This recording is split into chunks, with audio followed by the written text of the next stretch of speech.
সবাইকে স্বাগত জানাচ্ছি ২১শে বিজনেসে। সঙ্গে আছি হিরো জুম্মান। দরপতনের ধারা থামছে না ঢাকা শেয়ার বাজারে। টানা ৫ কার্যদিবসের নিম্নমুখী প্রবণতার পর এই সপ্তাহের দ্বিতীয় কার্যদিবসে সূচক মাত্র ২৫ পয়েন্ট বৃদ্ধি পেয়েছিল।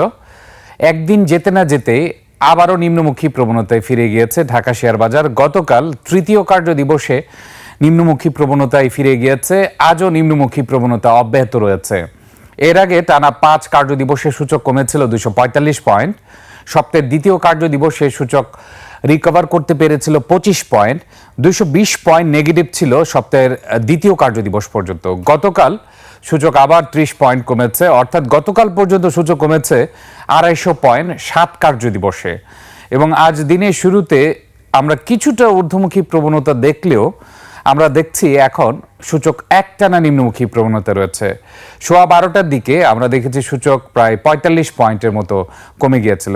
দর্শক, কারেকশন করে দিচ্ছি, ৫০ পয়েন্টের মতো কমে গিয়েছিল সোয়া ১২টার দিকে। এখন সূচক ২১ পয়েন্ট কমেছে। গতকাল সূচকের অবস্থান ছিল ৫,১৯৭ পয়েন্টে, এখন ২১ পয়েন্ট কমে সূচক অবস্থান করছে ৫,১৭৫ পয়েন্টে। মোট লেনদেন হওয়া কোম্পানিগুলোর মধ্যে বেশিরভাগ কোম্পানি দর হারিয়েছে। মাত্র ১০০টি কোম্পানি দর বৃদ্ধি পেয়েছে, ২৩৮টি কোম্পানি দর হারিয়েছে, ৫৭টি কোম্পানি দর অপরিবর্তিত রয়েছে। এছাড়া লেনদেনের গতি এই সপ্তাহের মধ্যে সর্বনিম্ন গতি দেখা যাচ্ছে আজ। আপনারা জানেন গতকাল ৬০৬ কোটি টাকা লেনদেন হয়েছে। গত ২ কার্যদিবসের চেয়ে কিছুটা বেশি লেনদেন হয়েছিল। গত ২ কার্যদিবসে লেনদেন হয়েছিল একদিন ৫৩০ কোটি টাকা, আরেকদিন ৫৪২ কোটি টাকা। সেই হিসেবে বলা যেতে পারে আজ সবচেয়ে কম গতি দেখা যাচ্ছে ঢাকা শেয়ার বাজারের লেনদেনে। এখন পর্যন্ত লেনদেন হয়েছে মাত্র ২৮০ কোটি টাকার কিছুটা বেশি। সেই হিসেবে ৫০০ থেকে ৫৫০ কোটি টাকার মধ্যে হয়তোবা লেনদেন হতে পারে, অথবা ৫০০ কোটি টাকার নিচেও লেনদেন হতে পারে আজ ঢাকা শেয়ার বাজারে। সব কিছু মিলে শেয়ার বাজারে নেতিবাচক প্রবণতার জন্য বাজার বিশ্লেষকরা বেশ কিছু কারণকে দায়ী করছেন।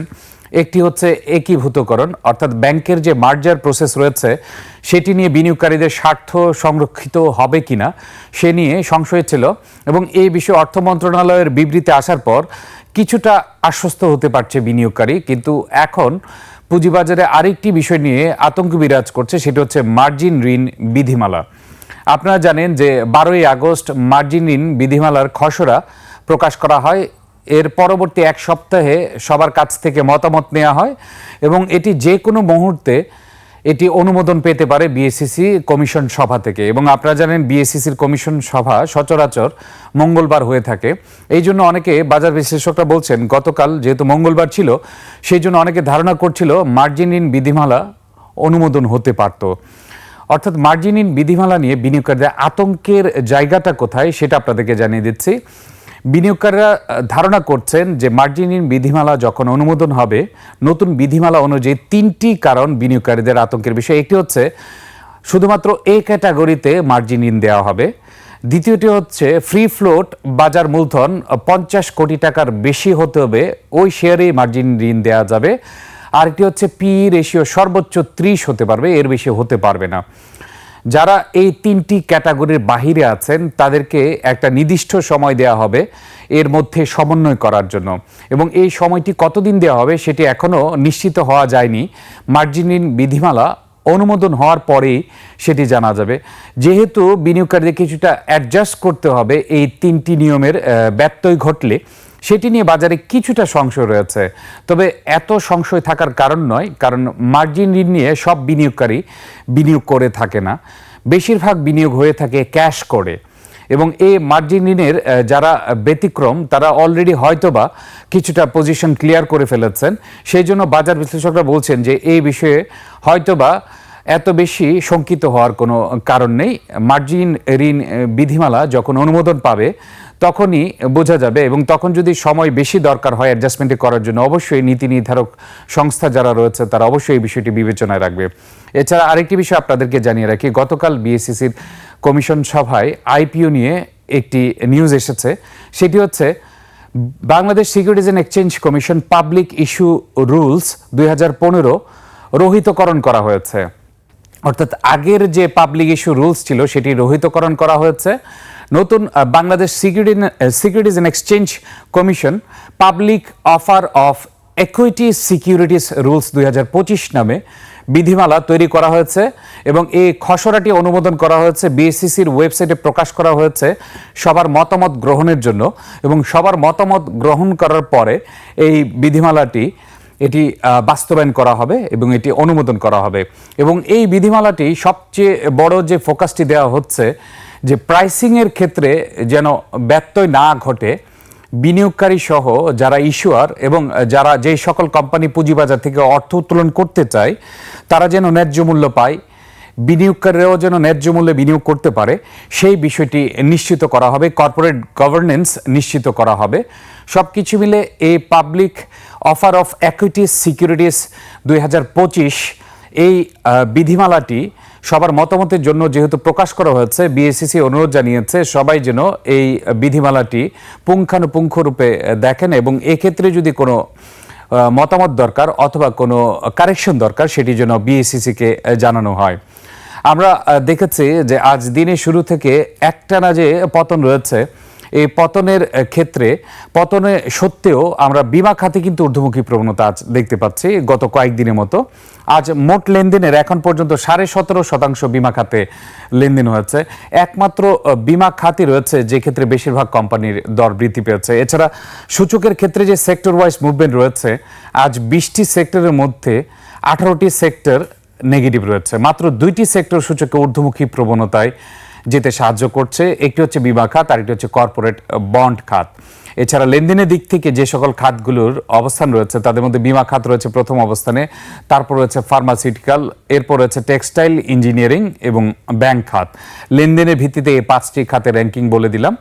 দর বৃদ্ধি পাওয়ার ক্ষেত্রে আমরা দেখছি শুধুমাত্র বিমা খাতে বেশিরভাগ কোম্পানি দর বৃদ্ধি পেয়েছে, বাকি সব খাতে নিম্নমুখী প্রবণতা রয়েছে, অর্থাৎ বেশিরভাগ কোম্পানি দর হারিয়েছে। সূচক একটু আগে বলেছে আপনাদেরকে 21 পয়েন্ট কমেছে, অবস্থান করছে 5175 পয়েন্টে। বেশিরভাগ কোম্পানি দর হারিয়েছে এবং আজকের সবচেয়ে বড় বিষয় হচ্ছে আজ লেনদেনের গতি অনেকটাই কম। সূচক কমার পাশাপাশি দর কমার পাশাপাশি লেনদেনের গতি অনেকটাই কম, সপ্তাহের বাকি কার্য দিবসগুলোর তুলনায় অনেকটাই কম। আজ এখন পর্যন্ত 300 কোটি টাকা লেনদেন হতে পারেনি ঢাকা শেয়ার বাজারে। আপনারা জানেন ইতিমধ্যে 350 থেকে 400 কোটি টাকা লেনদেন হয়ে থাকে ঢাকা শেয়ার বাজারে। সেই অনুযায়ী বলা যেতে পারে যে হয়তোবা বিনিয়োগকারীরা কিছুটা পর্যবেক্ষণ করছে বাজারকে। আমরা এখন দেখে নিব ডিএসসি টপ ট্রেড গেনার লুজারে কারা রয়েছে। টপ ট্রেড গেনার এবং লুজারের ক্ষেত্রে টপ ট্রেডে আমরা প্রাধান্য দিয়ে থাকি যে কি পরিমাণ লেনদেন হয়েছে। টপ গেনারে আমরা দেখে থাকি শতাংশের দিক থেকে কোন কোন কোম্পানিগুলো এখন পর্যন্ত সবচেয়ে বেশি বৃদ্ধি পেয়েছে। এছাড়া টপ লুজারের ক্ষেত্রে আমরা দেখে থাকি যে কোন কোন কোম্পানিগুলো শতাংশের দিক থেকে সবচেয়ে বেশি দর হারিয়েছে। আমরা অপেক্ষা করছি টপ ট্রেডের জন্য।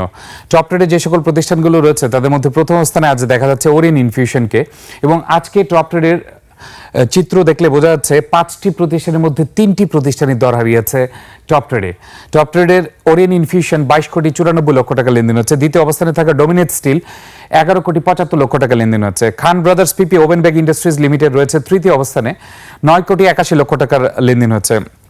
Fur East Knitting and Dyeing Industries Limited আজ এখন পর্যন্ত লেনদেন হচ্ছে 9,45,00,000 টাকার।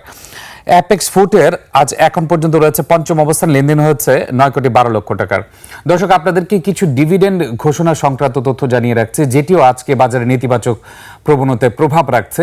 এর মধ্যে বলে রাখছে Far East Knitting and Dyeing এই কোম্পানিটি 12% ক্যাশ ডিভিডেন্ড ঘোষণা করেছে। এছাড়া 2টি প্রতিষ্ঠান কোনো ডিভিডেন্ড ঘোষণা করেনি, একটি হচ্ছে লঙ্কা বাংলা ফাইন্যান্স আর একটি হচ্ছে অ্যাপেক্স ট্যানারি। লঙ্কা বাংলা ফাইন্যান্স ডিসেম্বর সমাপ্ত অর্থ বছরের জন্য কোনো ডিভিডেন্ড ঘোষণা করেনি বিনিয়োগকারীদের জন্য। এছাড়া অ্যাপেক্স ট্যানারি জুনে সমাপ্ত অর্থ বছরের জন্য নো ডিভিডেন্ড ঘোষণা করেছে। Far East Knitting and Dyeing 12% cash dividend ঘোষণা করেছে 30 জুন সমাপ্ত অর্থ বছরের জন্য। 12% ক্যাশ ডিভিডেন্ড ঘোষণা সত্ত্বেও এই কোম্পানিটি আজ দর হারিয়েছে প্রায় 4% মতো। অ্যাপেক্স ফুটওয়্যার 0.73% বৃদ্ধি পেয়েছে। খান Brothers PP Woven Bag industries 1.46% বৃদ্ধি পেয়েছে। ওরিয়েন্ট ইনফিউশন আজ 0.45% দর হারিয়েছে, অর্থাৎ 0.5% দর হারিয়েছে। ডোমিনেট স্টিল 3.64% দর হারিয়েছে আজ এখন পর্যন্ত। ওরিয়েন্ট ইনফিউশন 508 টাকা 80 পয়সা লেনদেন হচ্ছে। ডোমিনেট স্টিল 21 টাকা 20 পয়সা লেনদেন হচ্ছে। Khan Brothers PP Woven Bag Industries 124 টাকা 70 পয়সা লেনদেন হচ্ছে। Far East Knitting and Dyeing Industries Limited 19 টাকা 30 পয়সা লেনদেন হচ্ছে। অ্যাপেক্স ফুটের 262 টাকা 30 পয়সায় লেনদেন হচ্ছে। আমরা এখন দেখে নিব টপ গেইনারে কারা রয়েছে, অর্থাৎ শতাংশের দিক থেকে কোন কোন কোম্পানিগুলো সবচেয়ে বেশি বৃদ্ধি পেয়েছে এখন পর্যন্ত ঢাকা শেয়ার বাজারে। সবচেয়ে বেশি বৃদ্ধি পেয়েছে আজ আইসিবি ইসলামিক ব্যাংক, এটি গতকালও বৃদ্ধি পেয়েছিল, আজ 8.70% বৃদ্ধি পেয়েছে। ফার্স্ট সিকিউরিটি ইসলামী ব্যাংক দ্বিতীয় অবস্থানে রয়েছে টপ গেইনারে। আজ টপ গেইনারে খেয়াল করা যাচ্ছে মার্জার প্রসেসে যে ব্যাংকগুলো রয়েছে, অর্থাৎ যে 5টি একীভূতকরণ ব্যাংক রয়েছে, এক্সিম ব্যাংক, সোশ্যাল ইসলামী ব্যাংক, ফার্স্ট সিকিউরিটি ইসলামী ব্যাংক, ইউনিয়ন ব্যাংক, গ্লোবাল ইসলামী ব্যাংক, এই 5টি ব্যাংকের মধ্যে মুভমেন্ট লক্ষ্য করা যাচ্ছে এবং এর মধ্যে দেখা যাচ্ছে ফার্স্ট সিকিউরিটি ইসলামী ব্যাংক, ইউনিয়ন ব্যাংক এই দুটি টপ গেইনের প্রথম 5টি কোম্পানির যে স্থান রয়েছে সেই স্থান দখল করে নিয়েছে। ফার্স্ট সিকিউরিটি ইসলামী ব্যাংক দ্বিতীয় অবস্থান রয়েছে, ইউনিয়ন ব্যাংক পঞ্চম অবস্থান রয়েছে। ফার্স্ট সিকিউরিটি ইসলামী ব্যাংক 7.14% বৃদ্ধি পেয়েছে। ফ্যামিলি টেক্স অর্থাৎ ফ্যামিলি টেক্সটাইল এটি 5.28% বৃদ্ধি পেয়েছে। জিল বাংলা সুগার মিল এটি 5.64% বৃদ্ধি পেয়েছে, রয়েছে টপ গেইনের চতুর্থ অবস্থানে। ইউনিয়ন ব্যাংক 5.56% বৃদ্ধি পেয়ে অবস্থান করছে পঞ্চম অবস্থানে। আইসিবি ইসলামিক ব্যাংক 2 টাকা 50 পয়সায় লেনদেন হচ্ছে। ফার্স্ট সিকিউরিটি ইসলামী ব্যাংক 3 টাকায় লেনদেন হচ্ছে। ফ্যামিলি টেক্সটাইল 1 টাকা 80 পয়সা লেনদেন হচ্ছে। জিল বাংলা সুগার মিল 101 টাকা 20 পয়সায় লেনদেন হচ্ছে। ইউনিয়ন ব্যাংক 1 টাকা 90 পয়সায় লেনদেন হচ্ছে। আমরা এখন দেখে নিব টপ লুজারে কারা রয়েছে ঢাকা শেয়ার বাজারে।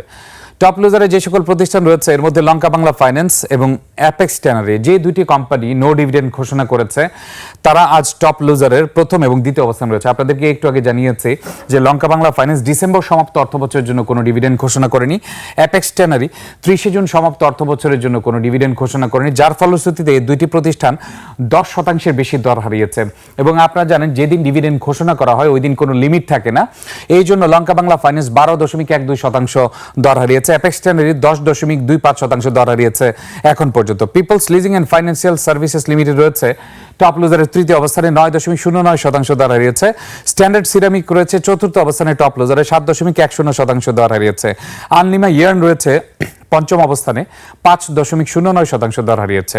লঙ্কা বাংলা ফাইন্যান্স লেনদেন হচ্ছে 14 টাকা 50 পয়সায়। অ্যাপেক্স ট্যানারি 61 টাকা 30 পয়সায়। পিপলস লিজিং 65 টাকা 40 পয়সা লেনদেন হচ্ছে। স্ট্যান্ডার্ড সিরামিক 65 টাকা 40 পয়সা লেনদেন হচ্ছে। আনলিমা ইয়ার্ন 20 টাকা 50 পয়সায় লেনদেন হচ্ছে। সবকিছু মিলে দেখা যাচ্ছে দুইটি প্রতিষ্ঠান নো ডিভিডেন্ড ঘোষণা করেছে। এছাড়া মার্জিন ঋণ নিয়ে কিছু বিনিয়োগকারীদের অ্যাডজাস্টমেন্ট করতে হবে এই ধারণা থেকে কিছুটা ভয় কাজ করছিল। এছাড়া ব্যাংক মার্জার নিয়ে যদিও সংখ্যা কিছুটা কেটে যাচ্ছে, তারপরেও এর প্রভাব কিন্তু পুঁজিবাজারে দেখা যাচ্ছে। সবকিছু মিলে নেতিবাচক প্রবণতা রয়েছে সব দিক থেকে। বেশিরভাগ কোম্পানির দর পতন হয়েছে, সূচক কমেছে এবং লেনদেনের গতিও এই সপ্তাহে সর্বনিম্ন গতি লক্ষ্য করা যাচ্ছে আজ ঢাকা শেয়ার বাজারে।